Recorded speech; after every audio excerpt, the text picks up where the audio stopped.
नमस्कार, मी नीलाक्षी काळेसालके. मातृगंधेच्या छान छान गोष्टीत आपण ऐकणार आहोत टाइम मशीन, सुरेश वांदिले. गोष्ट ऐकायला कुणाला नाही आवडत, हो ना? मग आज मी तुम्हाला आमची गोष्ट सांगतो. फारच भारी बॉ. असं तुम्ही ही गोष्ट संपेल तेव्हा नक्कीच म्हणाल, हे मी माझ्या टोकदार नाकाची शपथ घेऊन सांगतो. तर तुम्ही आणि आम्ही ज्या पृथ्वीवर राहतो, त्या पृथ्वीचा जन्म 150 दशलक्ष किंवा 150 मिलियन वर्षांपूर्वी झाला. तुम्हा मानवाचा जन्म साधारणतः 6 दशलक्ष वर्षांपूर्वी झाल्याचं तुमच्याच वेगवेगळ्या संशोधनात तुम्हाला आढळलं. आता आमच्या जन्माकडे वळतो. माझ्या पहिल्या पूर्वजाचं पहिलं पाऊल 120 दशलक्ष वर्षांपूर्वी या वसुंधरेवर पडलं. आबाबा, असे आश्चर्योद्गार तुमच्या मुखातून बाहेर पडलेत ना? आम्ही तुमच्यापेक्षा 114 दशलक्ष वर्षे सिनियर, म्हणजे तुमच्या शेकडोच काय, हजारो वडीलधाऱ्यांपेक्षाही वडीलधारी. तुमच्या बाबतीतली गंमत म्हणजे तुमचा जन्म 6 दशलक्ष वर्षांपूर्वी झाला असला तरी तुम्ही जेव्हा होतात तसे आता राहिला नाहीत. ती काय उत्क्रांती का बित्क्रांती म्हणतात ना, ती तुमच्या बाबतीत सतत घडत राहिली आणि आजचं स्मार्ट आणि देखणं स्वरूप तुम्हाला मिळालं. पण आमच्या बाबतीतली जम्मत म्हणजे आमचे पूर्वज 120 दशलक्ष वर्षांपूर्वी जसे एंगडे बेंगडे होते तसेच आम्ही आता सुद्धा आहोत. आता हे चांगलं की वाईट हे बुवा आपणास काही सांगता यायचं नाही. पण आहे ते स्वीकारायचं आणि त्याची खंत करत बसायचं नाही, हा आमचा स्वभाव. काहीही लपवायचं नाही हे आमचं वैशिष्ट्य. म्हणूनच मी तुम्हास आमची गोष्ट सांगायची असं ठरवलंय ना.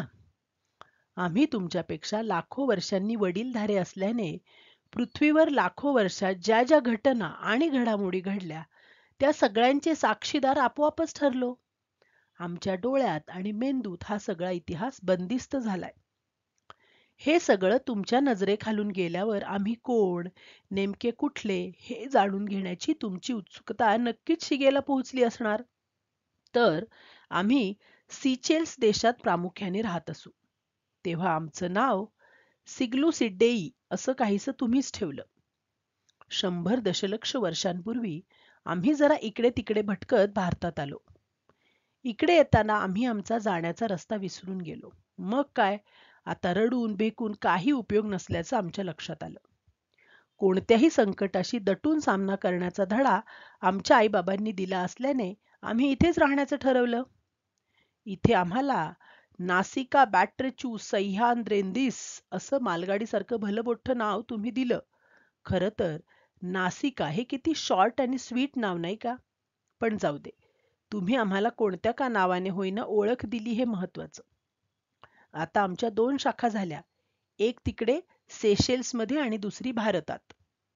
या 100 दशलक्ष वर्षात आमच्या दोन्ही शाखांमध्ये फार फरक पडला नाही. त्यामुळे आमची गणना लिव्हिंग फॉसिल्स किंवा जिवंत जीवाश्म अशी होऊ लागली. फॉसिल्स किंवा जीवाश्म हे मृत गोष्टींचे बनतात.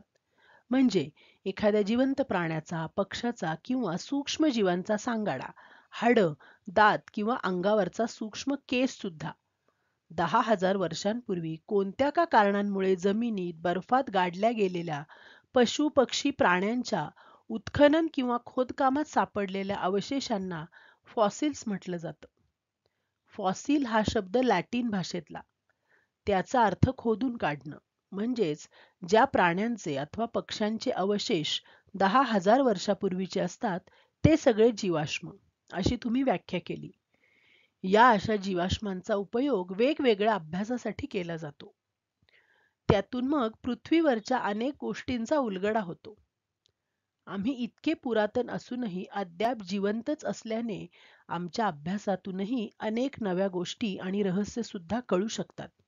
या अर्थाने आम्ही जिवंत फॉसिल्स. अरे बापरे, गोष्ट जरा गंभीर झाली ना? मात्र कधी कधी गोष्टीत काय चाललंय हे नेमकं कळण्यासाठी असं थोडंसं गंभीर व्हावं लागतं. तर या 100 दशलक्ष वर्षात वसुंधरेवर अनेक घटना आणि घडामोडी घडल्या. त्यात काही खूप चांगल्या होत्या तर काही अत्यंत वाईट. ते सगळं आम्हाला याची देही याची डोळा बघता आलं. लाखो वर्षांपूर्वी एकसंध असणारी पृथ्वी वेगवेगळ्या खंडात विभाजित होताना आम्ही बघू शकलो. आमच्या डोळ्यांदेखत हिमालयाचा जन्म झाला. ज्याचं नाव कानी पडताच तुमच्या शरीरावर काटे उभे राहतात, अशा डायनोसोरांचं कधी काळी राज्य होतं या पृथ्वीवर. मात्र त्यांच्या नष्ट होण्याचा क्षण आमच्या डोळ्यांनी टिपून ठेवलाय. तुमच्यासारख्या सस्तन प्राण्यांच्या जन्माचे आम्हीच साक्षीदार. आमच्या डीएनए सूत्रात हे सारं काही सामावलं गेलंय. या डीएनए मध्ये सगळ्या आनुवंशिक बाबी टिपल्या जातात आणि एका पिढीकडून दुसऱ्या पिढीकडे पाठवल्या जातात.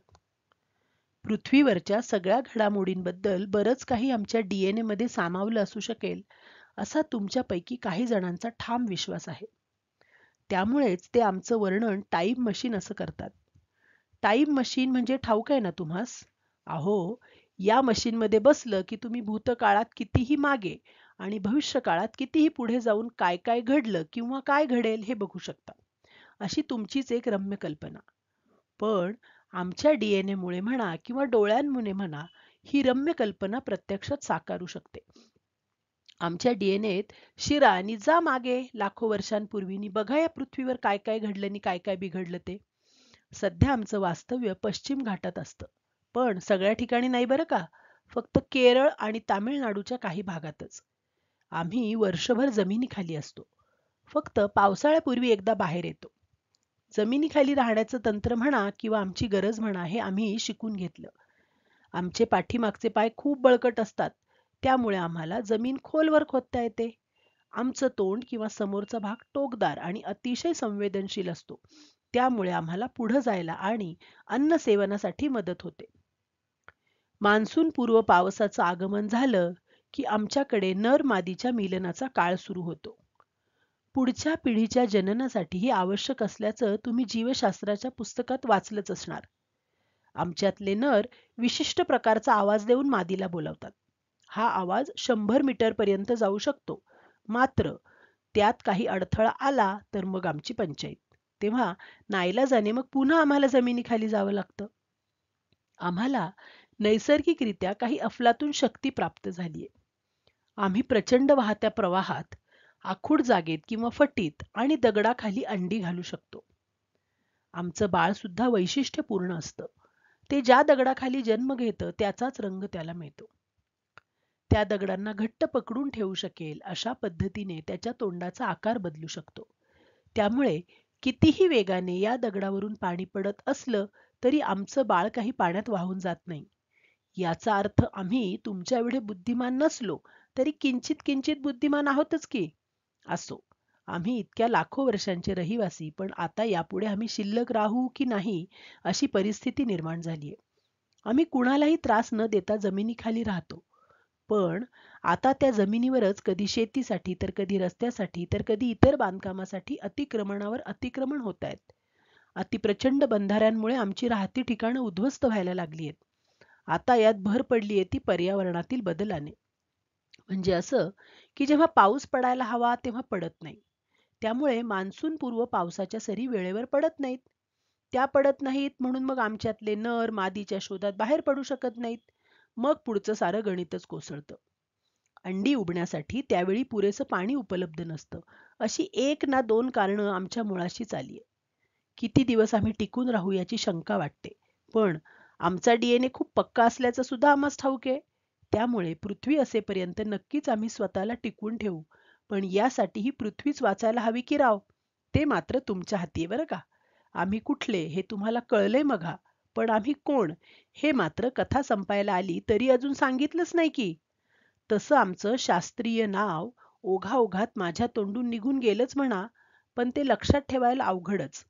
आमची सोपी ओळख म्हणजे पर्पल फ्रॉग अशी, किंवा जांभळ्या रंगाचा बेडूक. डराव डराव बेडूक, इटुकला नि पिटुकला बेडूक.